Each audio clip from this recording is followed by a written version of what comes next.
Everybody, it's your space-time hero and future Grand President of the Universe, Tsunami here. Yes. Now, I'm here to talk to you guys today about a movie that I watched recently with my mother. It's called American Fiction. It wasn't a bad movie. Let's just put that out right there in the forefront. I thought it was a good movie. Overall, the story it was trying to tell, I think they were able to convey it well. Okay? That was good. My issue is that I think the story they were trying to tell could easily also be conveyed in 2 sentences. Misrepresentation of black people. Sorry, no. Scratch that. America's representation of black people in popular media is reflected on how stereotypes in America seem to play out. This movie hopes to analyze all of these tropes in a humorous way in order to show not only just white people, but people of all races, the harm media has done when it comes to black American culture. Now, I think those 2 sentences can sum up the entire movie. The movie itself wanted to display this message, and then it also had, some stuff to make a movie, funny jokes, talking about real life issues, hot button topics, in a humorous way. So the movie had its elements.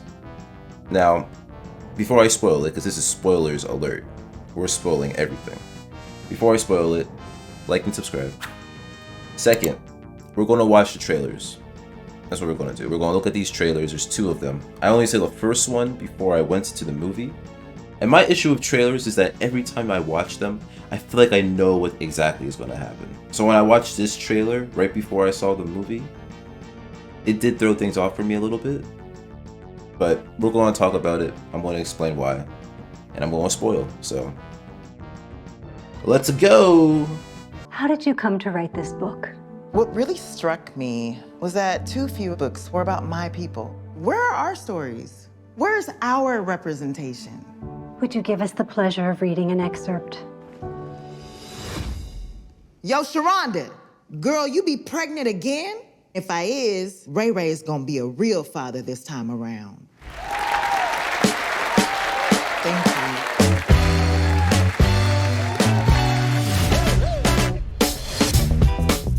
Monk, your books are good, but they're not popular. Editors, they want a black book. They have a black book. I'm black, and it's my book. You know what I mean. Look at what they expect us to write. I just want to rub their noses in it. I'd be standing outside in the night. Deadbeat dads, rappers, crack. You said you wanted black stuff. That's black, right? I see what you're doing. We sold your book. No. We believe Mr. Lee has written a bestseller. It's a joke. The most lucrative joke you've ever told. Now, is Stag a pseudonym? Yeah. Mr. Lee can't use his real name. Is this based on your actual life? Yeah, you think some bitch-ass college boy can come up with that shit? No, I don't. What you were in for was a murder? Yeah, you said that, not me. They ran 300,000 copies. Your books change people's lives. They're offering $4 million for the movie rights. Yes! The dumber I behave, the richer I get. Stag Lee is still on the run from authorities. You haven't done anything. It's not like they can arrest you. Is it bad to cater to people's tastes? People want to love you, Monk. You should let them love all of you. There's already so much buzz because of the movie deal. Michael B. Jordan is circulating. We want to put him on the cover in one of those scarves, I guess you would call them, tied around his head. A do-rag? Do-rag, that's it. Do-rag and a tank top with the muscles showing. Somebody call the fire department. Okay, so let's talk about it. All right, so here are some things that to me, when I first watched it, were very What really glaring. struck me. First, you have the Issa Rae character, who is obviously a portrayal of this stereotype. And let me say, when it comes to this stereotype, I don't know about books because I haven't read books in a while, but it's more so in films. You look at the black characters you see in a lot of films, TV shows, especially before 2018, the representation was very stereotypical. Very stereotypical. You just had black people playing, you know, the simple roles of gas station clerk or gangster or prison mate, you know, or wise old black man or a wise old maid, right? It's just there were certain caricatures that black people were fitted into. Sometimes for the purpose and betterment of the show, sometimes to the detriment. It just depends. But when I'm watching this, and that's what her character was supposed to be like, the Issa Rae character. So then our main character gets upset. He's like, okay, if she can do this, why can't I do this? So then after that, he goes into a depression because he's drinking a lot, right? And then after that, he's talking to his editors. This is his editor, who's telling him that they want a black book. They want a book that's going to sell, you know, that's going to cater to media. Which means that the black person can't be the black person. They have to be the stereotype. So, you know, him giving up, deciding this is finally what he needs to do, he's like, okay, I will cave. And cave he does. My pathology to my pathology. Right? Because we say earth. And I actually do, unfortunately. And stuff like that, right? So you got that. Editor's a little bit worried, but it doesn't matter because he's taking a pseudonym. It's not even him. So, but at this point, you can say that the editor is back online. He's back on the train. Because you got this person, this bigger person who's interested in the book. Where is she? This person. But you can tell from her interaction that she didn't give a shit about anything. As long as, you know, they can sell the book. You think some bitch-ass college boy can come up with that shit? No, I don't. You see? Didn't care. Did not care. And then obviously he's meeting someone important here. And I gotta talk about this real quick. I will talk about this. I will talk about that. But then, you know, just goes through, he just continues, I guess, this lie now that he's this guy named Staggar Lee, wanted fugitive, right? But also the author of the book. Yeah, essentially that's it. Essentially our main character is doing the same thing as the Issa Rae character, but he is, it seems to be, morally stricken by it, even though he's going to get the money he wanted in the first place. So that's my initial analysis. That's why I was thinking going in. The movie itself, it kind of plays the same way. Now, before I say that, I'm gonna watch the second trailer.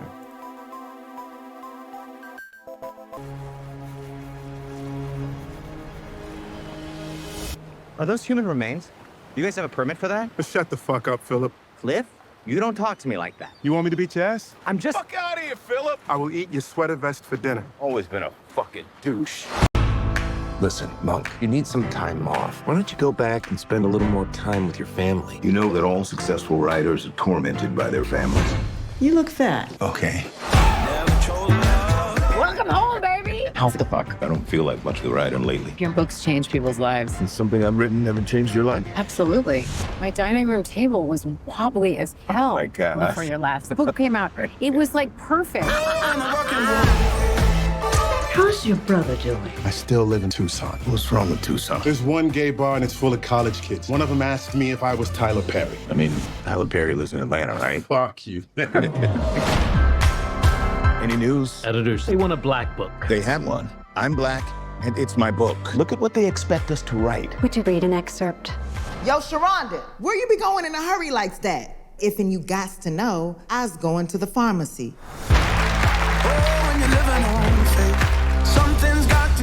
If they want stereotypes, I'll give them one. What is this? Deadbeat dads, rappers, crack, that's black, right? Nobody's gonna publish this. Just want to rub their noses in it. We love it. What? It is very, Black? yes, that's it. I'm happy you said it and not me. I wrote it. It's a joke. People want to love you, Monk. You should let them love all of you.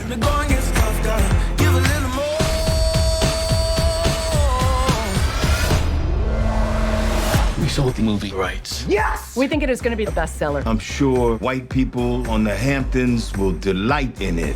Yeah, we will. It's going to be huge. Can you stick around and help with Mother? I gotta get home. It's 8 in the morning. I'm not flying the fucking plane, bro.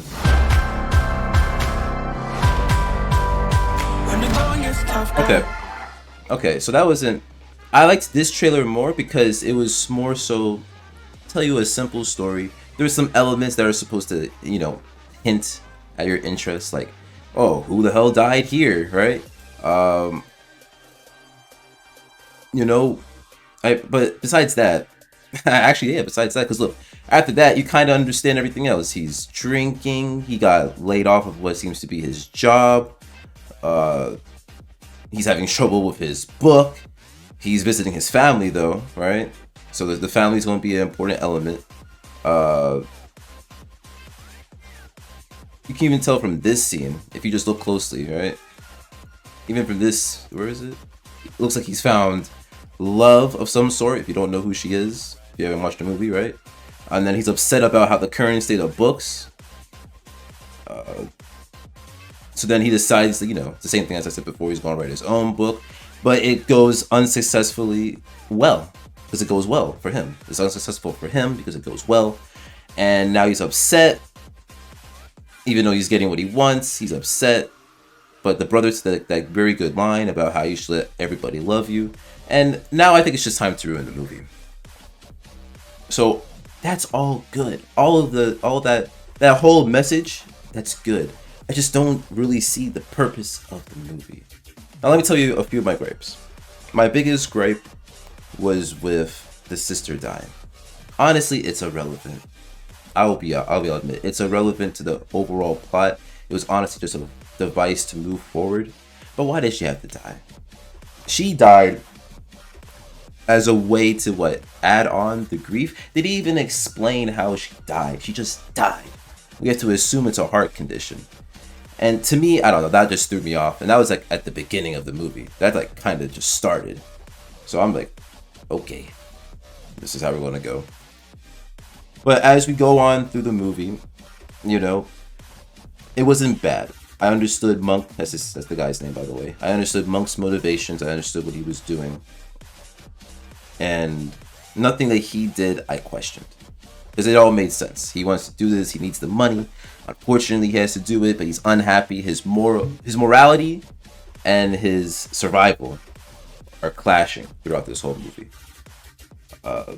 People will let him know how he is too. His brother, the girl that was his lover, you know, they let him know. But I think what was disappointing to me was where he had a confrontation with Issa Rae. Like, because he wrote the book. So let me explain this. He eventually gets to be on a committee, the Literacy Award Committee. That's what this scene actually is. He's at the committee, and they're giving out awards for books, essentially. But he had to also vote on his book, which they called Fuck.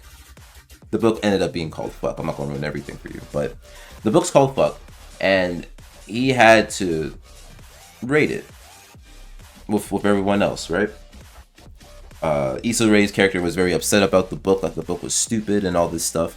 And he thought the same thing, but then he had to confront her about it because she wrote a book similar.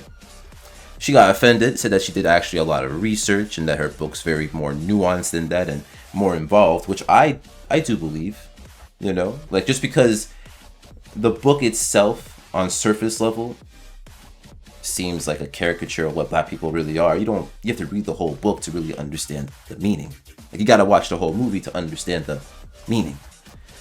So they confront each other, but I wish that he did a reveal. I do feel like I was cheated out of an ending, and my mom did as well, and a lot of other people probably, because the way the movie ends is that it's, if you remember from that earlier trailer, movie rights. This ended up being a movie. So that sequence where the DEA, FBI, whatever, when they all came in, stormed the building and stuff like that, at at this scene, that's all part of a dream sequence. Or not even a dream sequence. I guess you can call it a dream sequence because it's like not real, but it's part of. It wasn't real. Essentially, it wasn't the real ending. The real ending is ambiguous. We don't know what happens, and ultimately, we're just left with, okay, this is a movie about Black culture and how Black culture can be represented better in all forms of media, or more than our stereotypes. Okay, that's excellent. I don't think the movie was great enough for it to carry the weight of that message. I think it was great to introduce it and talk about it. I just don't think the movie itself was. But that's just my gripes. Maybe I just didn't like the outlying story around it, or I didn't like how they really portrayed it. But that's just me being a hater. That's what we do on this channel. We hate sometimes, but we also sprinkle some love if it's warranted. If anything's warranted. So, yeah, that's my take on American Fiction. Thank you for watching. I hope you enjoyed. And this is Tsunami shining out. If you want more of this, please let me know. But until then,